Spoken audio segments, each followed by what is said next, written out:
예수님, 댓글 나눔 함께 하도록 하시겠습니다. 성부와 성자와 성령의 이름으로 아멘.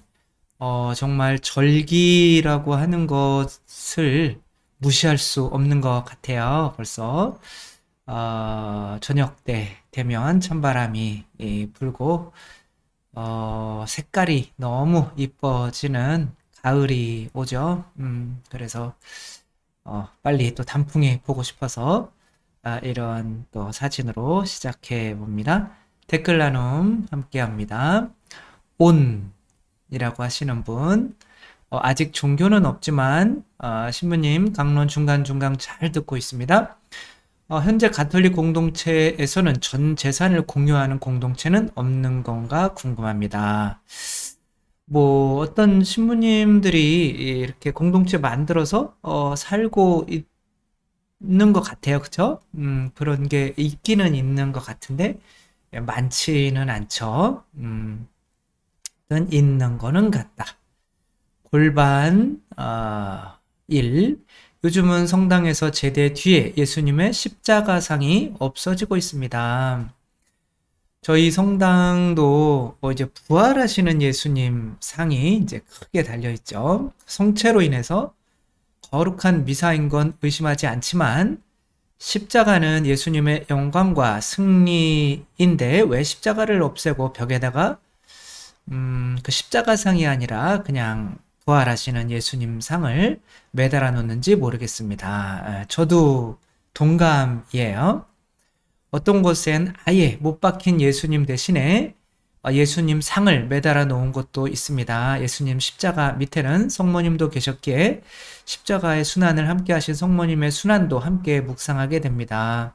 왜 교구에선 십자가를 내리는 걸 허락해 주시는 것인가요? 허락을 안 하는 것 같아요. 허락을 안 하는데 요즘에는 십자가의 어떤 순환이나 고통, 이런 것들의 의미를 많이 잊어버리고 있는 게 사실인 거고, 전통적으로 십자가 고상을, 십자가에 매달린 예수님을 성전에 모시었었는데 요즘에 많이 한 팔 한 팔 이렇게 떨어지시더니 이제 부활하신 예수님. 근데 이제 제가 알기로는 적어도 성당 내에 하나는 예수님 십자가에 못 박힌 예수님이 있어야 하는 걸로 알고 있어요. 그래서 저희 성당도 부활하시는 예수님이지만 십자가에 못 박힌 예수님을 또 십자가 고상을 또 세워 놓거든요. 그래서 아마 십자가에 못 박힌 예수님을 있어야 되는 거는 좀 규정상으로 있는 거는 같은데 이제 애매한 막 부활하시는데 뒤에 십자가가 있어요. 뭐 이런 것들은 좀 애매해서 어떻게 하지 못하는 것 같아요. 그래서 십자가의 의미 잃어버리면 우리 그리스도교는 끝이죠. 로날드 C님, 11조 은총이 이 얼마나 크심을 가르쳐 주셔야 합니다. 요 어떤 체험을 말씀하시는 거죠. 저는 63살 미국에 살고 있고요. 너무 힘들었습니다. 근데 11조 봉헌을 시작한 후 삶이 서서히 바뀌더라고요. 없는 삶을 채움의 기적이.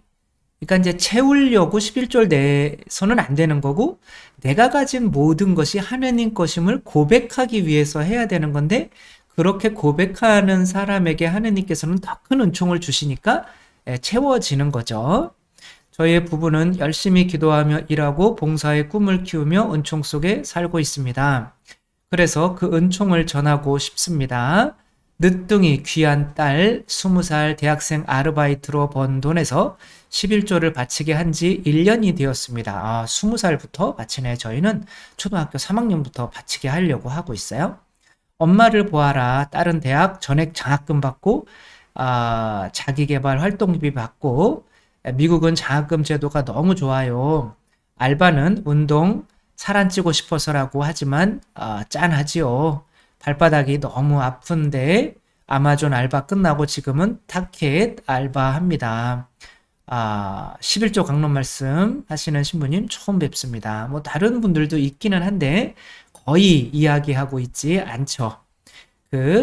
지옥이나 또 아까 그 십자가나 또 11조나 이런 게 이제 신자들 편의를 위해서 없애준다고는 하는 거지만 실제로는 그리스도 죽음과 부활의 파스카 신비 자체를 잃어버리는 그런 큰 핵심적인 것을 잃게 만드는 지금의 분위기라고 할 수가 있겠죠.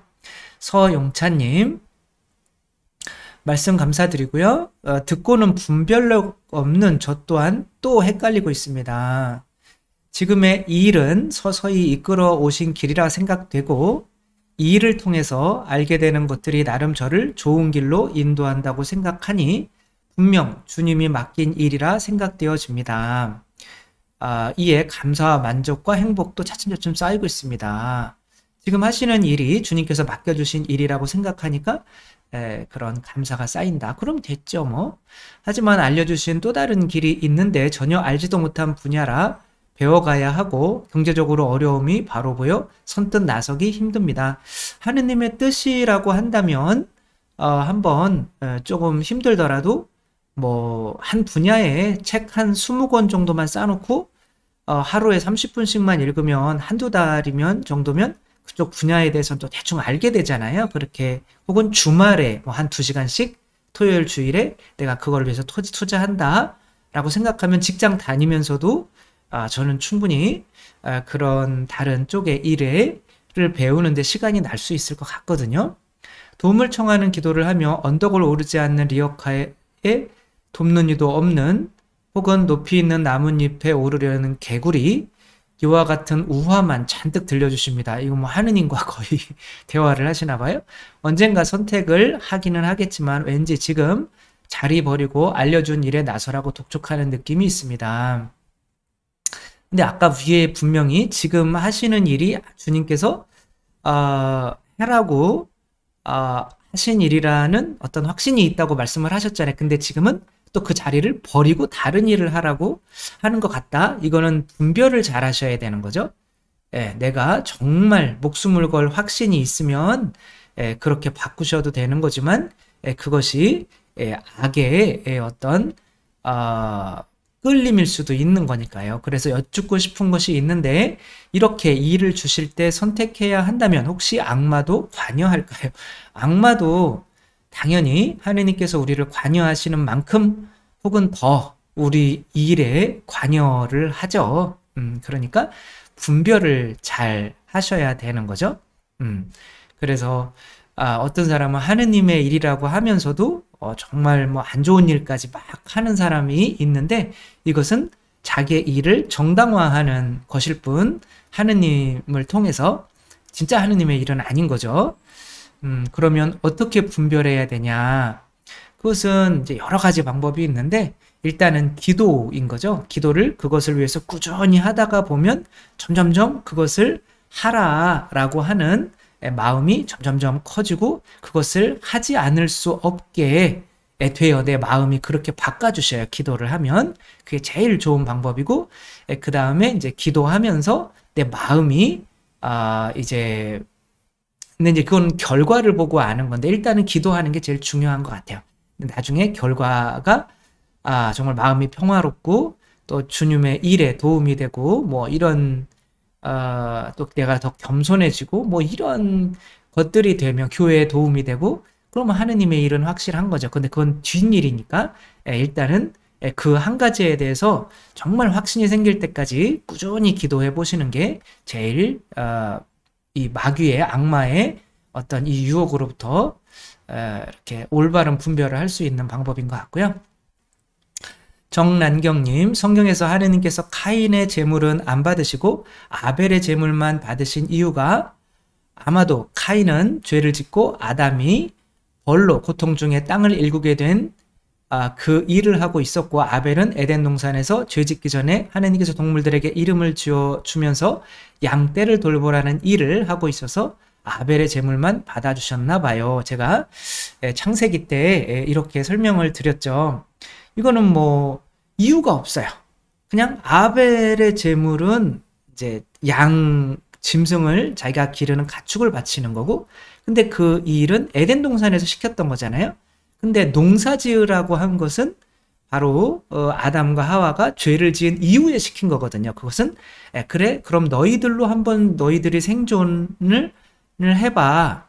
그러니까 내가 내 힘으로 생존하려고 하는 마음, 그게 11조를 안 바치는 마음이죠. 선악과를 안 바치는 그런 마음, 그게 이제 또 감사가 없는 마음이죠.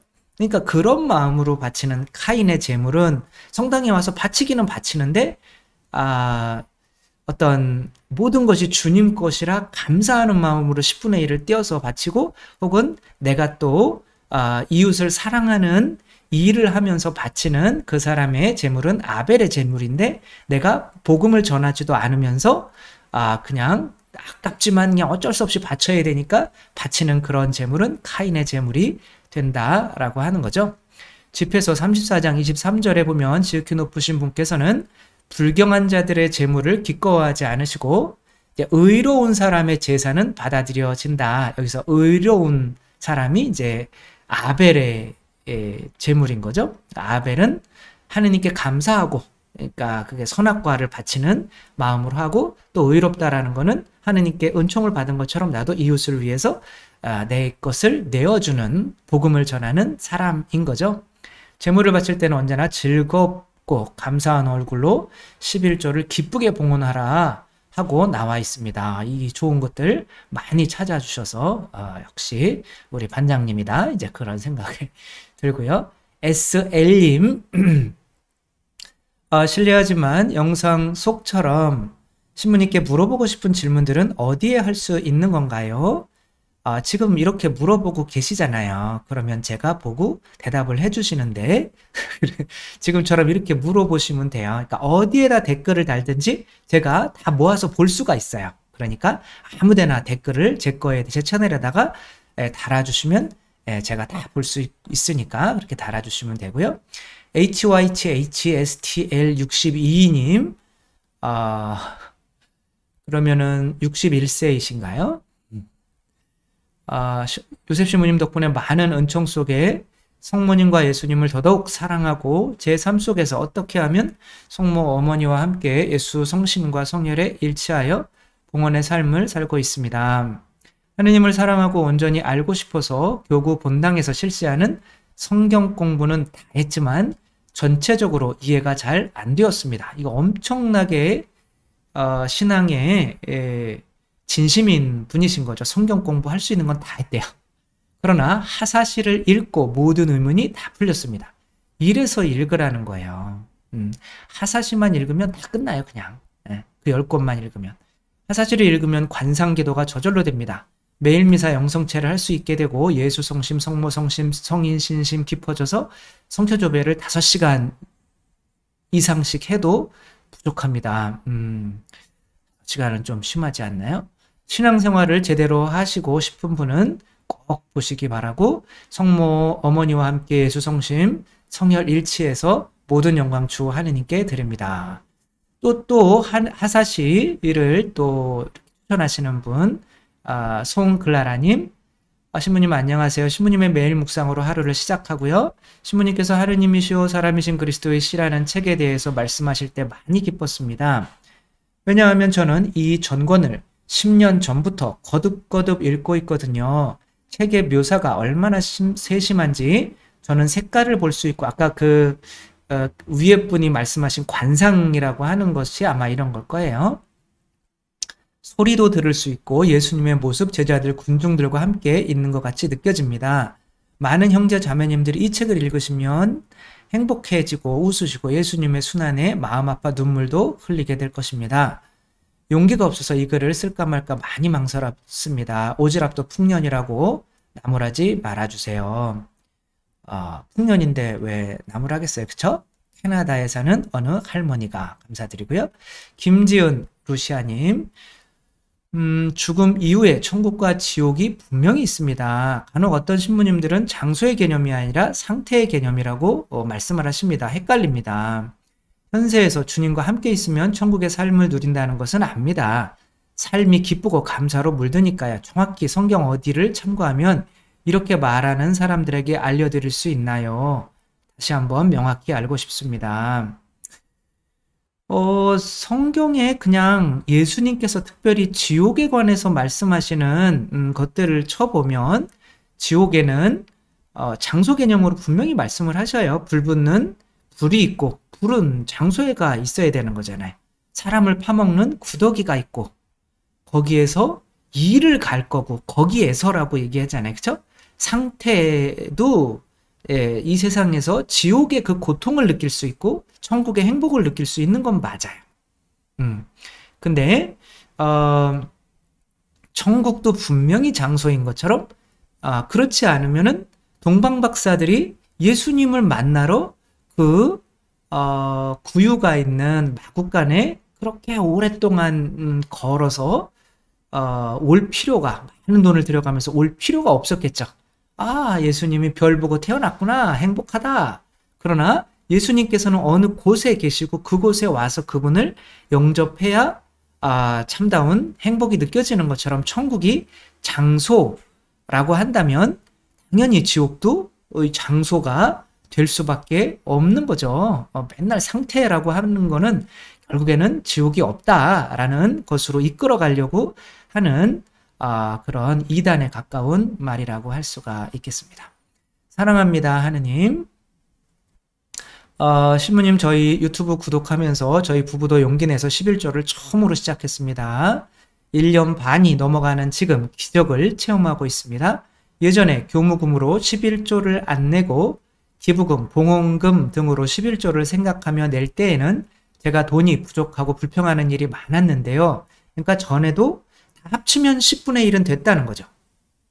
그러니까 저도 이분 말씀 듣고 그냥 교무금을 11조로 해라 라고 앞으로는 해야겠다 이런 생각을 했어요. 신부님 말씀대로 교무금으로 11조를 내고 다른 기부금 등은 그때마다 마음 내키는 대로 내기 시작했더니 오히려 기부금 양도 더 늘어나고 저의 생활적 여유도 늘어나고 돈에 대한 불평이 싹 사라졌습니다. 왜? 다 하느님 거라는 그런 믿음이 있으니까 오히려 더 있는 것에 감사하게 되죠.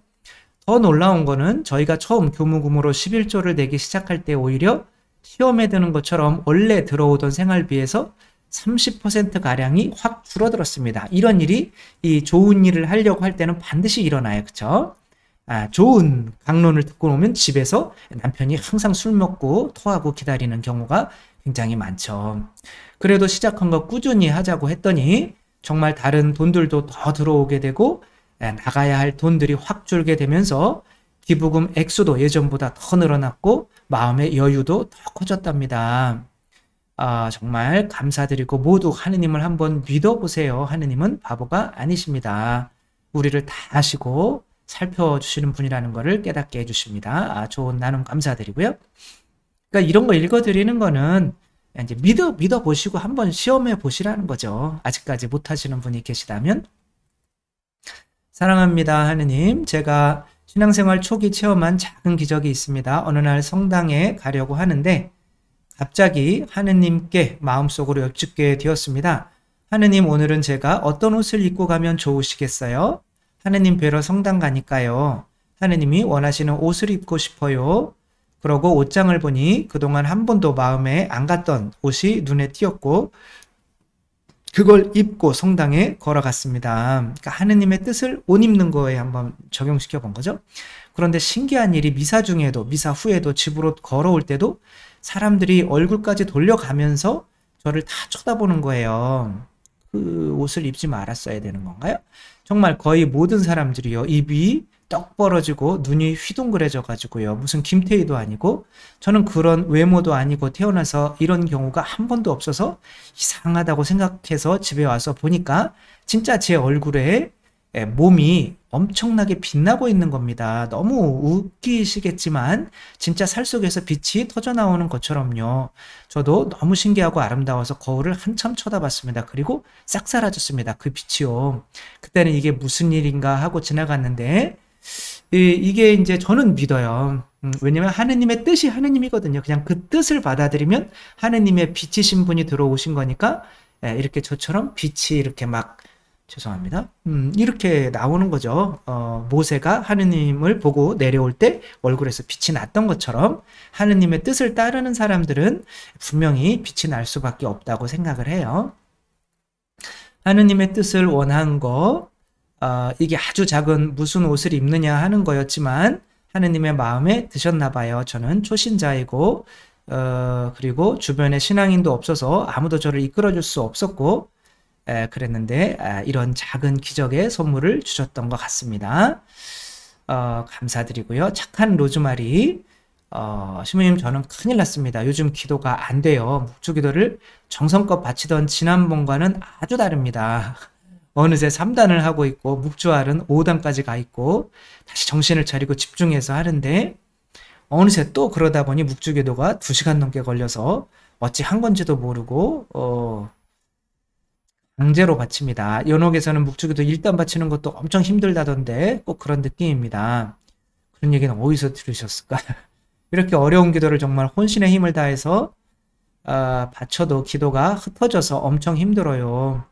집에 막 성수를 뿌려대기도 하고 미사후 성당에서 해봤는데도 마귀가 방해하는 건가요? 일단은 마귀도 이제 어느 정도 돼야 방해를 하는데 이것은 이제 내 안에 있는 자아가 자꾸 생각을 일으키는 거죠. 그러니까 그 자아의 생각을 끊는 게 중요해요. 그래서 내가 바치는 이 기도할 때 생각을 하지 말아야 되는데 그러려면 제일 좋은 거는 소리를 듣는 게 제일 좋아요. 그래서 지금 한번 여러분 소리 한번 들어보세요. 제 목소리 말고 다른 소리 나나? 네, 이 소리 들을 때는 여러분은 생각을 못 해요. 그러니까 생각이라는 게 이제 뱀과 대화하는 거잖아요. 결국에는 마귀라는 게 내 안에 있는 거거든요. 밖에 성수 뿌려봐야 소용이 없어요. 내 생각을 끊는 게 기도인데 제가 지금 바오로 딸에 이렇게 원고 기도에 대한 책의 원고를 보내긴 했는데 뭐 좀 내용이 이상한지 아직 연락이 없네요. 그러니까 그게 나오면은 여러분들 꼭 사셔서 책 선전하네. 아무튼 읽어보시면 기도에 대한 어떤 또 이런 또 올바른 정립이 되었으면 좋겠고요. 최문숙 마리아님, 제가 가진 것은 모두 주님 것이라는 것을 잊어버리곤 합니다. 그러니까 11조 안 내면 잊어버릴 수밖에 없어요. 그거 자체가 그래도 한 달에 한 번은 기억하려고 하는 거니까. 예비자 교리 받을 때 교무금 측정과 11조 부분이 나왔었는데 그것을 꼭 지켜야 한다고 가르쳐 주시지는 않았어요. 우리 현재 교회에서는 그렇게 가르치진 않죠. 왜냐하면 우리 교회는 자비로우니까 11조 안 내도 된다고. 그러니까 선악과 에덴 동산에서 선악과 그거 안 바쳐도 돼. 뭐 이런 식인 거예요. 그러면 그게 옳은 가르침일까 싶은 거죠.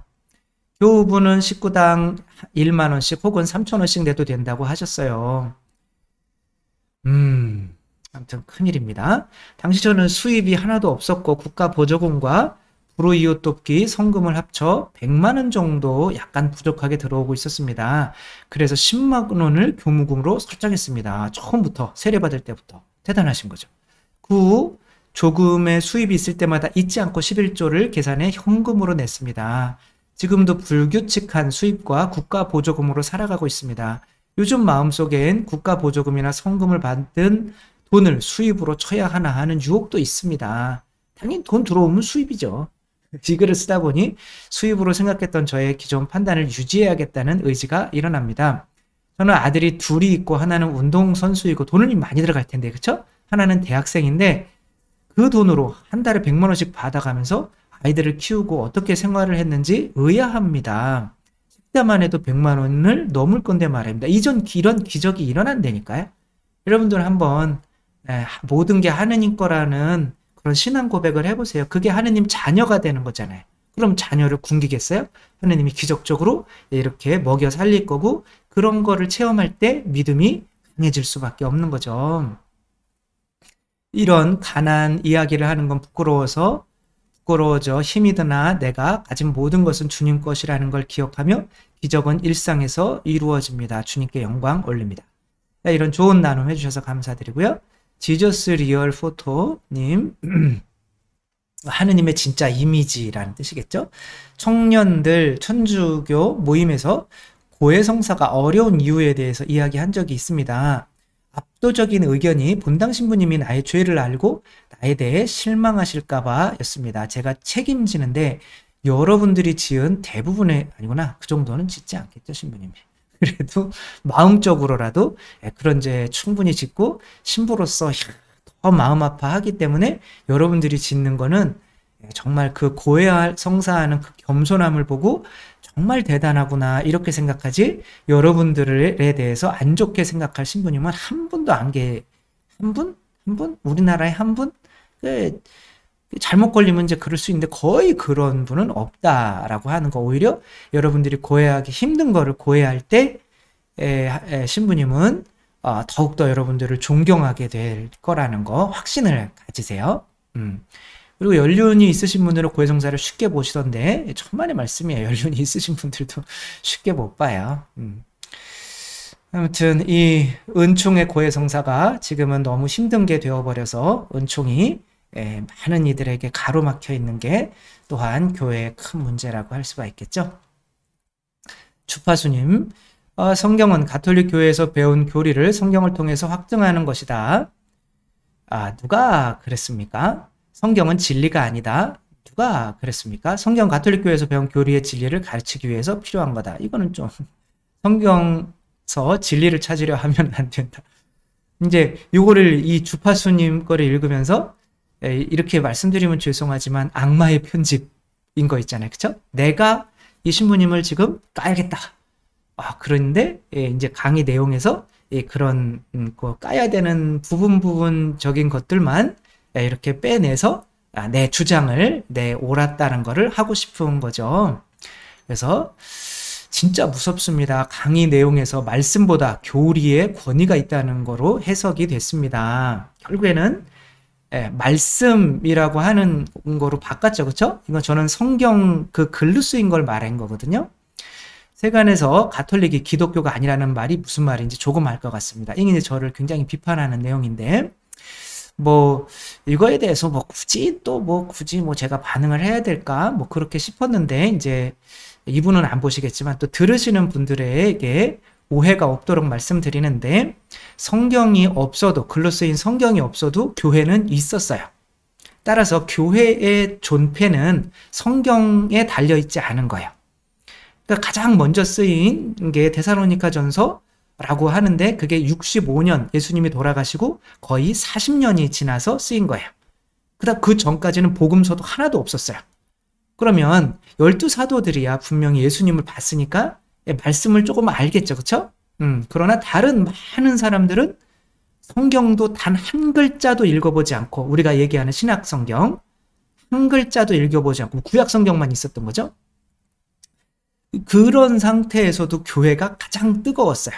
근데 교회가 분열되기 시작할 때는 이제 성경이 조금씩 쓰여지면서 그게 신약성경이 27권이 정경으로 그래도 교회적으로 공인이 된 게, 그것도 전체 공의회도 아니고 아주 조그만 공의회 때 카르타고 공의회라고, 그게 397년이에요. 그러니까 예수님이 돌아가시고 거의 400년이 되었을 때 신약성경이 조금 형태를 갖추게 된 거예요. 그 전까지는 막 이것도 성경 저것도 성경 막 읽고 살았단 말이에요.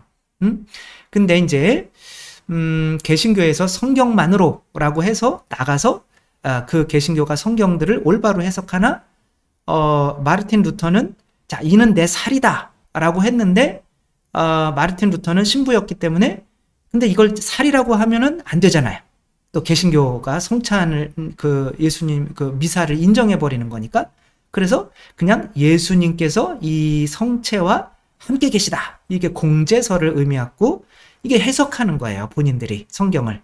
그러니까 해석을, 사람이, 이거 인식론인데 내 안에 꽃이 있어야, 아름다움이 있어야 꽃이 이쁜 걸 아는 거거든요. 개는 꽃을 보면서도 아름다운 걸 몰라요. 짓밟는단 말이에요. 왜냐하면 자기 안에 아름다움이 없어요. 따라서 이제 이 성체도 마찬가지고, 이 글로 쓰인 성경은 그것을 해석할 수 있는 충분한 진리를 가지고 있는 교회가 있어야 된단 말이에요. 그래서 그게 바로 교리인 거죠. 교회가 가지고 있는 교리, 이것을 성전이라고 하는, 거룩한 전통. 그러니까 그 성령으로 거룩한 전통이 있는 교회가 이 성경을 올바로 해석해서 그 교리를, 예수님의 말씀을 알려줄 수 있다는 거죠. 그런데 이 교리를 그 성전을 생각하지 않으며 성경만 가지고 내 해석이 옳아라고 하니까 개신교가 막 갈라지면서 또 뭐 본인들도 이단이라고 하는 뭐 신천지나 여호와의 증인이나 뭐 이런 사람들도 내가 다 성경 해석에서 나오는 거란 말이에요. 그러니까 성경 해석은 각자 개신교도 각 종파마다 자기들 교리를 성경으로 정당화하고 있는 거고, 그러니까 성경 자체가 진리라고 여기게 되면 거기에서 해석하는 내가 바로 진리야가 되는 거예요. 그러나 우리의 성경 해석은 교회가 성령으로, 교회가 성령 강림 때 성령으로 충만하기 때문에 베드로 사도처럼 어떠한 예언도 임의로 해석하지 마라 라고 하잖아요. 그리고 성경 내에 진리의 기둥은 성경이 아니라 뭐라고 해요? 교회라고 한단 말이에요. 그리고 우리가 신앙 고백을 할 때 성경을 믿으며 이렇게 안 해요. 교회를 믿으며 라고 한단 말이에요. 그러니까 이분이 이렇게 써놓은 거는 지금 다 가짜예요. 그러니까 제가 한 이야기들을 해서 이제 성경이 진리이고 그것에 따라서 이제 개신교적 사고이신 거죠. 그것에 따라서 교회가 가야 된다고 생각을 하는 거예요. 그렇다면 예수님께서 성경 먼저 쓰시고 교회를 세우셨어야죠. 그러나 교회가 세워지고 400년 동안 성경이 조금씩 신약 성경이 쓰여져서 이렇게 된 거란 말이에요. 여러분, 뭐가 먼저인지 알라고 하는 거지. 그래야 그 가톨릭 교회에서는 성경 해석이 하나밖에 나올 수가 없고 그게 교리인 거죠. 그래서 교리에서 성경 해석이 벗어나면 안 돼요. 그렇기 때문에 교회가 가톨릭 교회는 갈라질 수가 없는 거죠. 이 얘기하는 건데 말씀을 성경을 교회가 더 중요하다고 하니까 우리는 말씀만으로 이 귀한 성경이 진리인데 이것을 따르지 않으니 역시 가톨릭은 기독교가 아니다. 이런 식으로 말씀하시는 여러분들 혹시 개신교 분들 있으면 개신교부터 먼저 한 성령께서 말씀하셨으면 해석도 하나여야죠. 그렇게 일치를 먼저 하시고 이렇게 성경에 대해서 말씀을 해주시면 이제 감사한 일인 거죠. 김요세피나님, 신부님 제가 바로 그런 상태입니다. 11조도 내고 기도도 하고 있습니다. 그런데 왜 세속에 대한 집착을 떨쳐버릴 수가 없을까요? 예수님께 한 발 다가선 것 같으면 어느 순간 두 발 뒤로 물러서 있습니다. 어쩌면 좋을까요? 그러니까 바리사이 율법학자들도 11조를 했죠. 그러나 돈을 좋아했어요. 그러니까 11조 하는 목적이 내가 돈을 좋아하는 마음을 없애기 위한 거죠. 그래서 11조 할 때마다 나머지 내가 가진 90%도 다 하느님 것입니다. 그러니 감사합니다. 라고 그 마음을 감사의 마음으로 아벨의 제물로 하면서 내 마음 안에 있는 그런 세속육신 마귀에 대한 그 욕구를 이렇게 줄이는 목적으로 그 11조를 해야지 그냥 11조만 하니까 난 하느님 법 잘 따라 이렇게 하면 발전을 할 수가 없는 거죠. 그래서 그렇게 하라고 하는 의도대로 이렇게 가다 보면, 그리고 이제 기도도 좀 이렇게 성취 앞에서 많이 내 자신을 그러니까 결국에는 세속육신 마귀가 내 자신이에요. 그러니까 내 자신이 죽지 않으면 이제 뭐 계속 뒤로 갈 수밖에 없는 거예요. 이렇게 내가 모든 계명을 다 지켜도. 그러니까 세속육신 마귀와 그게 이제 내 욕구죠. 그렇죠? 그거와 끊임없이 싸우기 위해서 내 자신을 죽여야만 한다는 것, 그것을 잊지만 않으면 뒤로 가는 일은 없습니다. 하느님 사랑채님, 20여 년 전에 30대 초반에 구역반장을 하던 때가 기억이 납니다. 낭만과는 거리가 멀어서 너무 멀기만 한 결혼 생활은 내가 뭘 그리 잘못 생각하고 잘못하는 것인지 나를 위축시키고 자살 뉴스가 부럽고 자살하고 싶었다는 거죠. 총기를 어디서 파나 남편을 쏴 죽이고 싶었다는 거죠. 그래서 이제 구역에 사람이 없다고 이제 반장을 하기로 했는데, 이제 길어서 말씀드리면 이 반모임을 어쩔 수 없이 하면서 내가 어려운 것들을 정말 창피하지만 다 이렇게 풀어놓았더니 정말 살아갈 수 있는 힘이 생기고, 그래서 그 어려운 시절을 잘 극복했다. 이게 바로 뭐의 힘이겠어요? 공동체의 힘인 거죠. 그래서 공동체는 솔직해야 되는 거예요. 공동체에서는 내 부끄러운 것들을 이야기할 수 있는 그런 분위기가 되어야 하는 거죠. 식빵 굽는 고양이. 그러니까 세상에 있는 공동체들은 가방 자랑하고 뭐 미장원 자랑하고 남편 자랑하고 자식 자랑하고 그런 거는 내 옷을 이렇게 에덴 동산에 빨개 벗고 만나는 것이 아니라 이제 막 칭칭 감고 만나는 거죠. 그거는 지옥이죠. 식빵 굽는 고양이. 신부님, 저희 성당 레지오 단원들은 묵주기도를 드릴 때 구원기도를 빼라고 합니다. 구원송은 성모님께서 가르쳐주신 기도인데 성모님의 군대인 레지오 단원이 빼고 묵주기도를 한다는 것이 이상합니다. 저희 남편은 신부님께서 빼라고 하셨다고 말하더라고요. 꽤 오래전에 신부님께서 말씀하신 거라 그렇게 기도 드리는 건지 드린 지는 오래되었습니다. 신부님께서 잘못 생각하신 것은 아닌지 궁금합니다.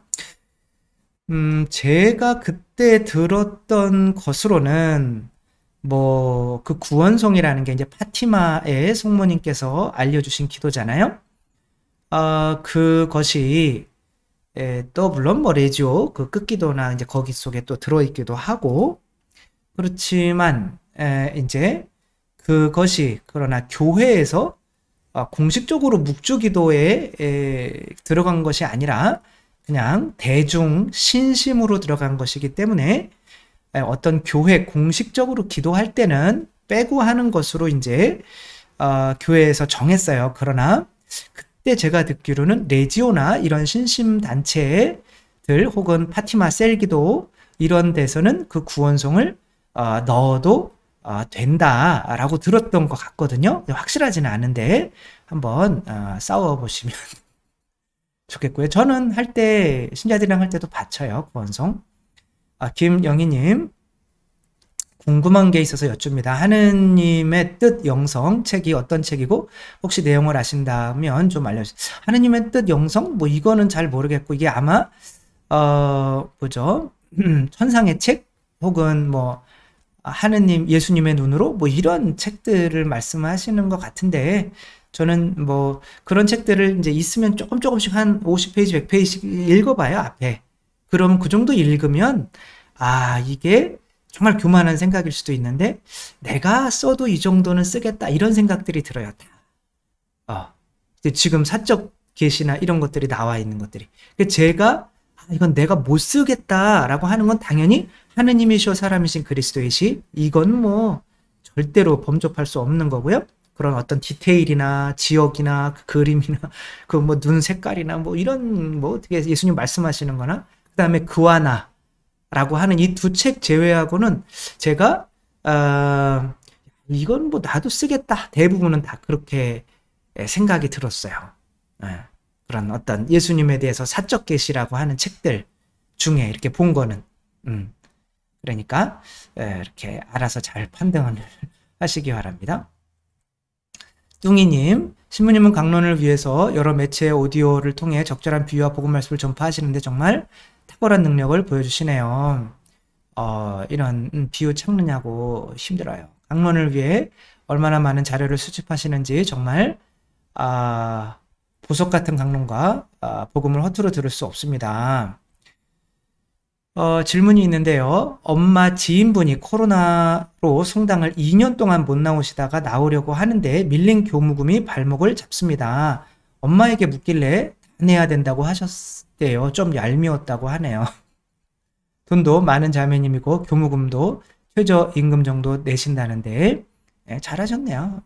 돈도 많은 지금 자매님인데 뭐 그거는 본인이 그러니까 그분이 그럼 성당 못 나가겠네요 하셨대요. 이런 경우는 어찌해야 하는지요?